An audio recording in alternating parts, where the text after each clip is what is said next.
సమయం కేటాయించిన ధన్యవాదాలు.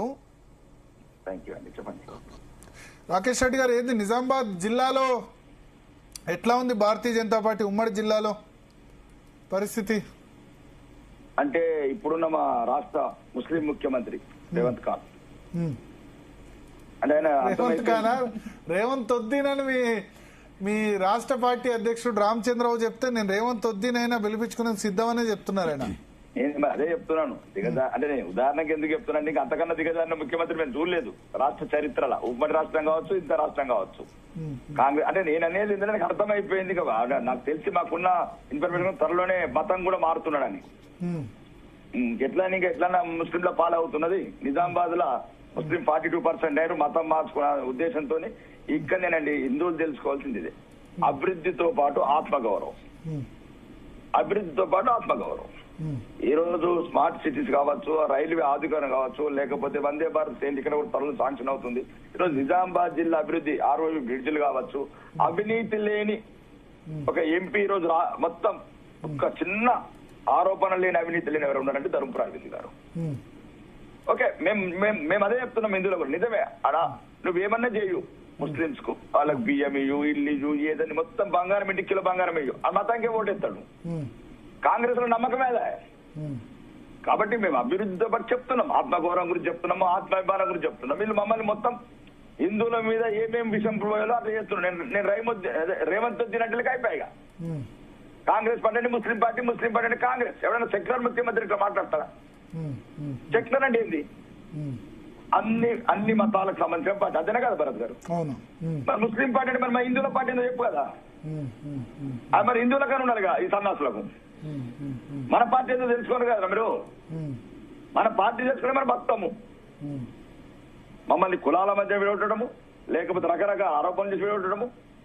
కాబట్టి ఆ నిజామాబాద్ అభివృద్ధి చెందాలంటే అక్కడ మోడీ, ఇక్కడ ఏడి. నిజామాబాద్ ప్రజలకు జ్ఞానోదయం అయింది.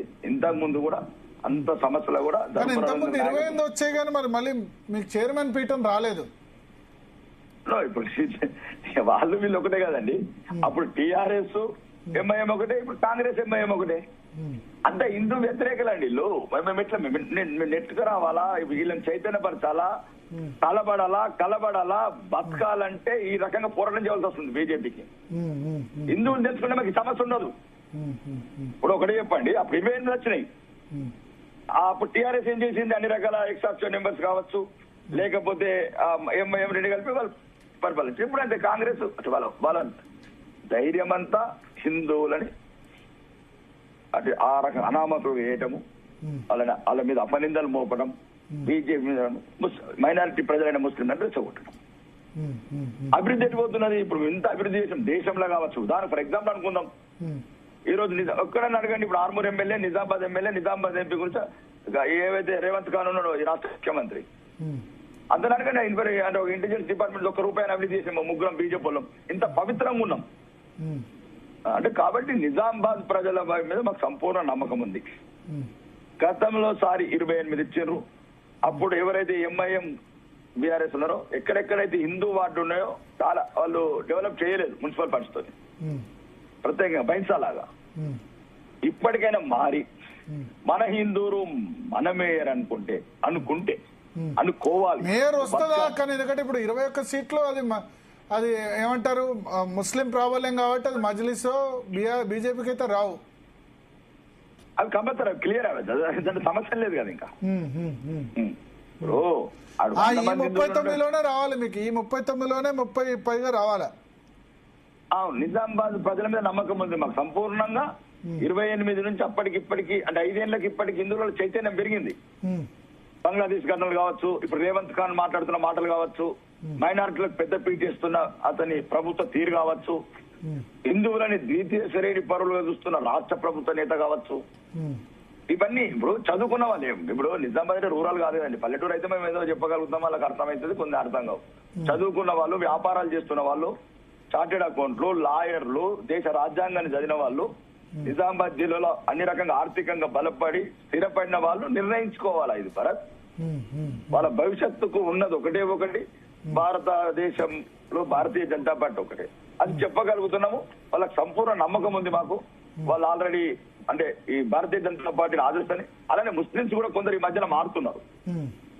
అంటే ఈ రేవంత్ ఖాన్ అదే అని అనుకోండి, నిజామాబాద్ వాళ్ళకి వచ్చిన ఇన్ఫర్మేషన్ ఏంటంటే ముస్లింస్ కూడా కొంత నరేంద్ర మోడీ గారి పథకాల పట్ల సబ్ కుచ్ దేరే హమారా ఘర్ దేరే रोजी दे रहे, रोटी दे रहे, सब कुछ दे रहे, अपने हिफाजत कर रहे, सब साथ में मिलकर रहेंगे बोल के बोल रहे అనే ఒక ఉద్దేశంతో నరేంద్ర మోడీ గారు సరే నిజామాబాద్ ముస్లింస్ కొంతమంది బీజేపీ వైపు కొద్దిగా మొగ్గు చూపుతున్నప్పుడే రేవంత్ ఖాన్ సాబ్ పేరు మార్చుకున్నాడు నిజామాబాద్ వచ్చి.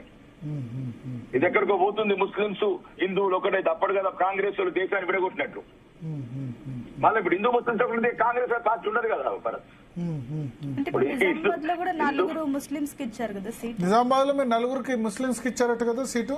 అవును, మేము ఆర్మూర్ కూడా ఇచ్చాము, కరీంనగర్ లో ఇచ్చాము. మాకు ముస్లిం ఎవరు కాదండి, మా భారతీయులు, మా పూర్వీకులు, మా బంధువులు, మా రక్తము, మా డిఎన్ఏ, మా వాళ్ళు అంటున్నాం కాదు. మీ వాళ్ళు కాదని వీళ్ళు రెచ్చగొడుతున్నారు కాంగ్రెస్ వాళ్ళు.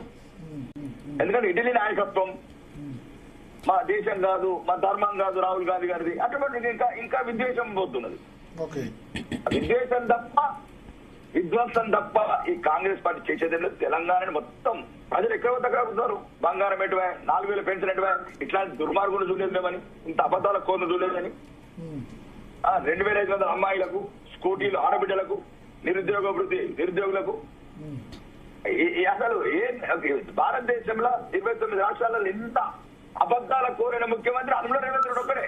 సో అయితే ఇప్పుడు మీరు నిజామాబాద్ లో అయితే క్లియర్ గా గన్ షాట్ గా మీరు మేయర్ పీఠం వస్తుంది మీకు బరాబర్.